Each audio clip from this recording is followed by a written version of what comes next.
defensive end Joe Henderson from Shaker Heights in the Cleveland, Ohio area, another Midwestern prospect for Butch Jones.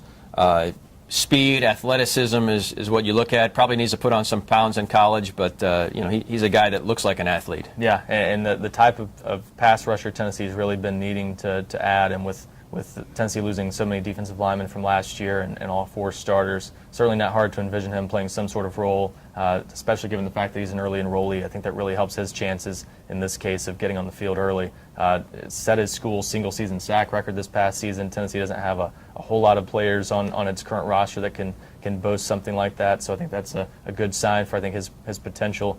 A good just edge rusher that Tennessee hasn't had many of in the past few years. And you know, Corey Vereen, we saw come in and make an impact as a freshman. I think maybe that's a good example of the type of role Joe Henderson could play. Not necessarily the same type of player. Henderson a little bit taller, but certainly this year could have a chance to come in and make an impact because of his speed and ability to get after the quarterback. What's the thing? If you're a pass rusher, you don't, as a freshman, you don't need to be there in every down. You can pick and choose the spots, and that's what they did for Corey Vereen early on. Got him in some 3rd and longs, and he made an impact. Yeah, and Vereen was another guy who came in early last year, so that's kind of an example. He didn't get to practice a whole lot last spring because of an injury, I believe, but still an example of how being an early enrollee can help. And certainly Vereen coming in early, played last year. Henderson could have the same type situation. So we'll see what kind of impact he makes, but certainly gives himself a better chance by coming in January.